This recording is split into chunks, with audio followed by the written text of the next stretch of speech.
A word for protection. No weapon formed against you shall prosper. 1,000 may fall on your left, 10,000 on your right, but none of this evil work shall come anywhere near you. You are heavily defended. You are heavily protected. You are the blessed of the blessed. You are a child of the Most High God. You dwell under the shadow of the Almighty God. Signs and wonders follow you. God bless you. Signs and wonders follow you. God bless you. All right, everybody. So I basically said, let me come back to you because I've mentioned the Antelope Audio Zen Q multiple times in a probably a negative way. All right. I basically, how would I say this? I basically, the Antelope products are phenomenal in many ways. The Antelope products are phenomenal, but their driver situation is absolutely bonkers. I kid you not. What they do is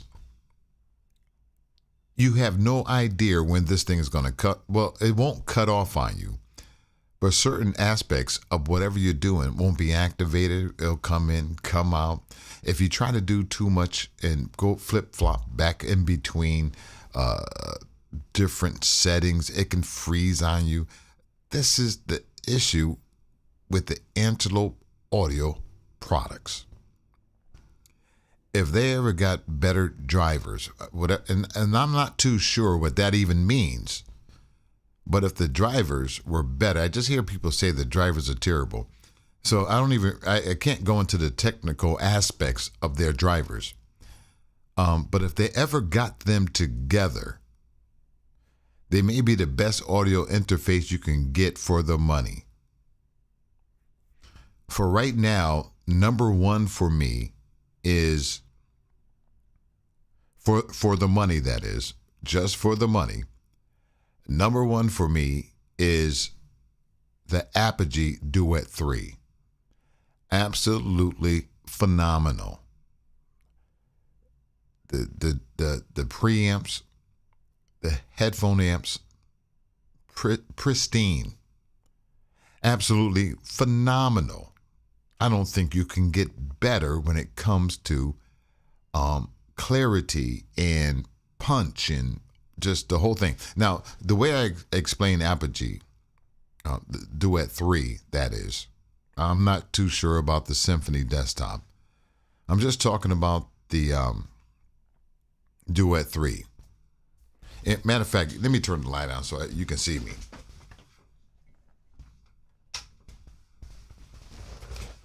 Alrighty, can you see me better now? You know, the sun just went down. It was nice and bright in here. Then all of a sudden, boom. But anyhow, let's get back to this. The Apogee Duet 3, phenomenal for the money, and it's still not cheap. It's still around $700 or $800, right? But it's phenomenal. And the reason why I like it so much is because it sits in between this Antelope Audio Zen Q Thunderbolt Edition and the MT48 by Neumann. All right, it sits in between. So this right here is a process sound. Let me bring that over to you real quick. Let me give you a screen share. This is where we are, ladies and gentlemen. This is where we are. All right, I am at the Zen Q control panel in the software. Now, you have to use the software, has to be open for you to use it. Now, I'm not 100% sure, but to call up a certain preset or anything like that, you may need to open up the software. But once you call the software up and turn everything off or close the windows, the preamp is still on, it still works. Okay. But to start it off, you have to go into the software and go over here to load a preset, which is pretty cool. Let me explain the control panel here as I go along and show you my vocal chain for what you're hearing right now. So again, the Apogee Duet 3 sits right in between the sound of the Neumann MT48 and the Antelope Audio Zen Q and the Apollo Twin X Quad. All right, it sits somewhere in between there. So what you're hearing right now, as you can see, I'm at 32 dB. Now I just did a video at 25 dB with the MT48, and that thing was jumping. I should have turned it down because it probably distorted. I got to listen to the video. It might have distorted. But this one right here isn't distorting, all right? This is what it is.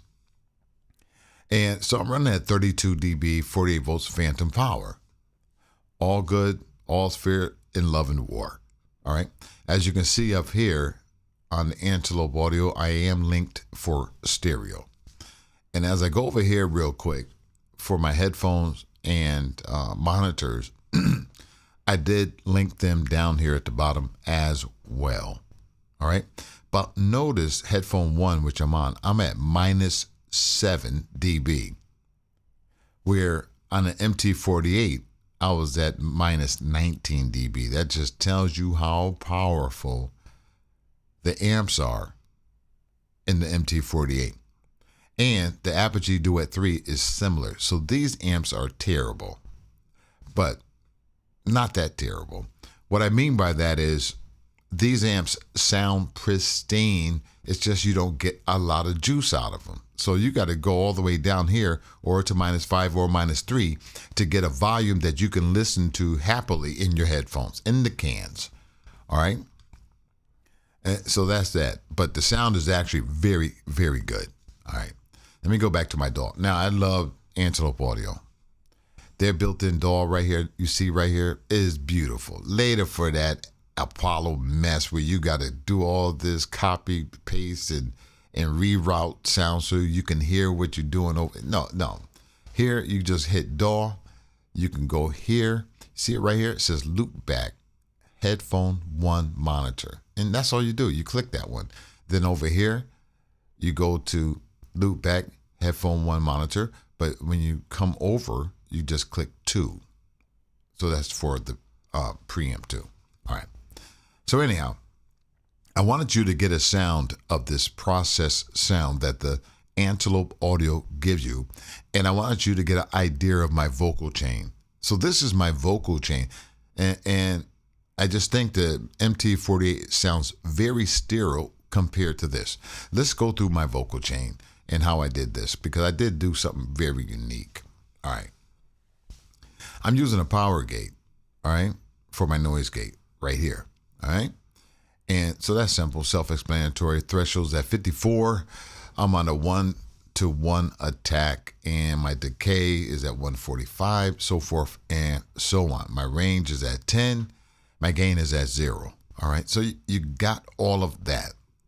Then when I go to the BAE or Neve console mic preamp, my settings are as follows, but this is what I'm using when it comes to, now I just learned this, by the way, the other day. A guy did a whole big thing on the Neve mic pre, the 1073 MP. You're supposed to turn up the output all the way to here, and then turn down the gain all the way to here. And then you inch it up and turn down as you go, because they want you to use the output of a Neve mic preamp. They want you to mainly use that. This is where you get that Neve sound from, right here. All right. Then that is followed up by this bad boy right here, a BAE or Neve compressor. And you see it right here. It's running pretty fast. I'm running it at 3.1. So forth and so on. So you can see threshold is at 10, so it can still be kind of natural. All right. So this is where I'm going with this whole thing here. Then here comes the uniqueness of what I do. Yeah. I have a 1073 EQ and a 1023 EQ. You see that? Yeah. And let me show you what I'm doing. So my low frequencies are off on the 1073. I am actually running my 110 hertz, and I'm just about 3 dB over off right here. You see that right there? So that little white line right there controls the volume of that particular EQ section. And then in the middle here, I'm running at 4K, and I have that turned back just a little bit, okay? Just a little bit right there. And then the 10K, a little bit, I'm in between the third and second dot. And I'm boosted a little bit in the volume, the line, just 1 dB right here. You see that on the right, the red? Okay. That's the 1073. Now, I'm using it in tandem with the 1023 because they're both doing different things. All right. So now I am cutting off at 50 hertz on the 1023. And I'm dead even, just like the one, even though I cut back a little bit on the 110, running about the same thing at 60 hertz. Are you following me? All right. Then right here, just for echo and all that other stuff, which you can probably still hear some because I'm in a totally untreated room. So at the 510 right here, I'm totally backtracking on that just to cut out the echo. All right, so you got that. Then I'm totally turned down on 16K, and I have that in here for air. All right, we got all that. That's it. That's my EQ for this vocal chain right here, and this is how I get this sound. Using the 1073 and the 1023. All right, so just keep listening, keep listening.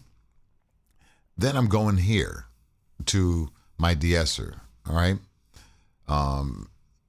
Antelope Audio calls it a master de-esser, but I'm at 6.2 as my frequency drop. But this is where I all my T's and all that stuff get really hot if I actually turned it up. And as you can see right here, this is where we are when it comes to the de-esser in this vocal chain. But this is the bread and butter right here, ladies and gentlemen. This is what Antelope Audio calls the tube child. As you can see, it's jumping a little bit, but not too much. All right. But the reason why I wanted to show you this as I finish off this vocal chain is that the tube child is just very buttery smooth. It really is. It just I can imagine, and they're very expensive, 10, 5, 8, 10,000 or a piece or something like that. So I wanted you to hear this vocal chain because I beat up Antelope Audio recently. I've been beating them up. And my thing is, they just need to get their drivers together because this is my favorite audio interface. It's not the best. It's my favorite. And that's because the layout of the control panel is wonderful to me. You see the 48 volts phantom power right here. The link right here, how to link the two channels together. Yeah, so it can do a myriad of things. See over here is the aura verb for getting some reverb saturation into your voice. I don't use it, but a singer might want to use it, right? Computer play, I can play music right now and it'll come through nice and clear. So the amps and the everything works great. It's just their drivers can leave you hanging at some point in some time. That's all I'm trying to say. Great sounding audio interface. But the drivers, you do not know when they're going to work. They will always work. Well, take that back. I just had an episode where the control panel did not recognize my audio interface.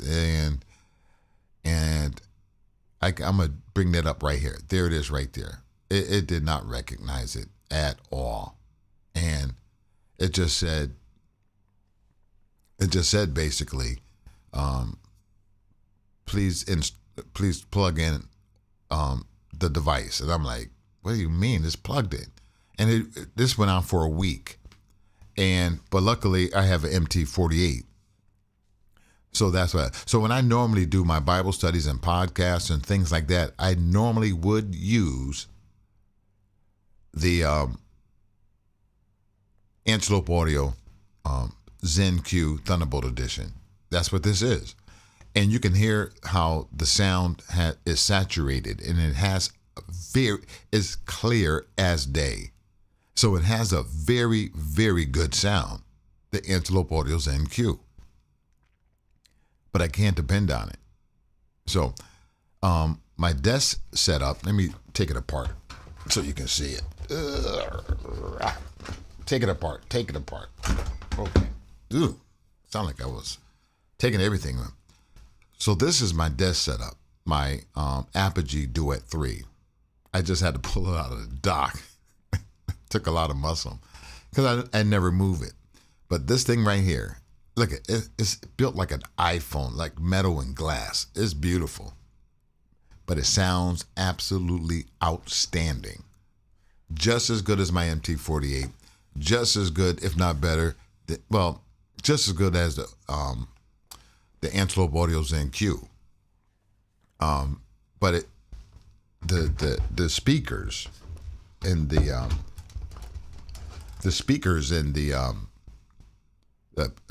headphone preamps and the mic preamps and the Duet 3 are serious.